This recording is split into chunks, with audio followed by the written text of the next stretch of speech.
intani maanta waxay tahay inaan ku soo gudbinayno aan ku leenahay ogow oo xusuusnow inaad adoon Ilaahay tahay inaadan iloobin wixii lagu abuuray inaadan iloobin maqsadka laga leeyahay inaadan iloobin cidda kaliya wax ku tari karta abaar iyo mushkilad hadaad dareemayso hadaad awlaad la'aan dareemayso hadaad caafimaad la'aan dareemayso hadaad maxaan ku dhahdaayay masiibo iyo dulmi cid ka haysta jiro Ilaahay inaad xasuusnatoodan iloobin weeye fariinta saddex misaal baan ku siinaya qisada koobaad waxa lagu tilmaamaa ibn abi dunya kitaabu leeyahay inuu ku wariyay isagoo zuhdiga ka waramayay iyo alla bariga iyo cibaadada qofka muslimka ah waxa kale oo wariyay Hasan al-Basri isagoo Anas ibn Malik ka wariyay nin ansaariya inuu ahaa nin ganacsada lagu tilmaamay naasik iyo waric xalaal miirad inuu ahaa xilligii nabi Muhammad alayhi salaatu wasalaam ninkaasi inuu maalin maalmaha kamida isagoo safar doonaya soo maray tuulooyinka iyo magaalooyinka deegaanka bani aadamka kamida oo dhinaca Shaam inay ahayd lagu tilmaamay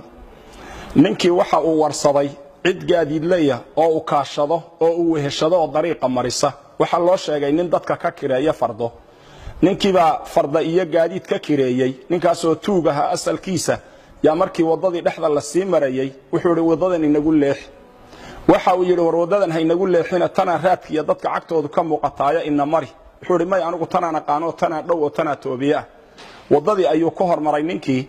dabeedna markii hawd halkaas ahiya keenaya dhul qariib la dhex maray iyo togag la maraayo yaa wuxuu tusay lafa dad badan oo dhintay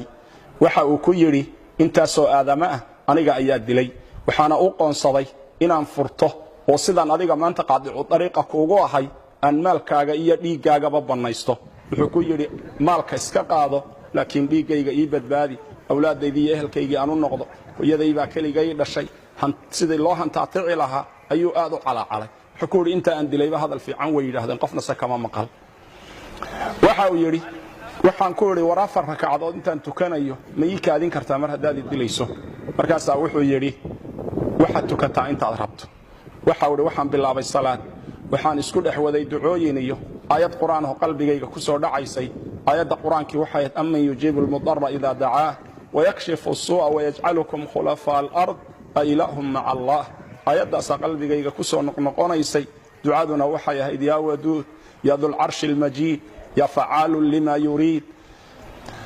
ducooyinkaas ayu akhriyay aghithni ya mughith wa aghithni bi ku'al ali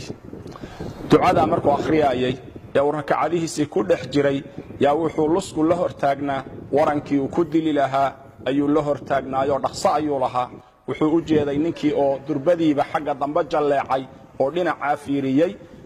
isageena salaadii intuu ka baxay buu fiiriyay dabeedna waxa uu arkay nin faras wata oo aad u soo ordayo waadiga iyo toga dhinaca hoose ka soo socda waran ololayana gacanta ku wata ninkii ayaa ku dhuftay markaasuu ninkii dilay waa weydiiyay oo wuxuu ku yiri ilaah baan kugu dhaariyay yaa tahay wuxuu yiri anigu malag baanahay u xil saaran amman yujibu al-mudarra idha da'aahu wa yakshifu as-su'a wa yaj'alukum khulafa al-ard anigu dadka mudariinta wadooyinku markay ka xidhmaan dadka ilaahay u laabta dadka alla waafajiyo inay ilaahay u noqdaan kuwaas anigu iska rabtaagaa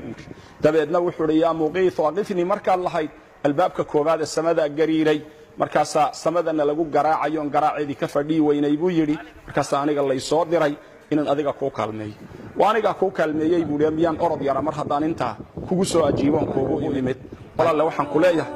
kuma amrayo waxaan ka dalbayaa sinna xariisa shariidka kooban oo ayadaha quraanka iyo xadiiska iyo qisaska islaamiga ku duuban yihiin cid aad gaarsiin karto dhan gaarsii inta kuugu jirto dhan la sheer galay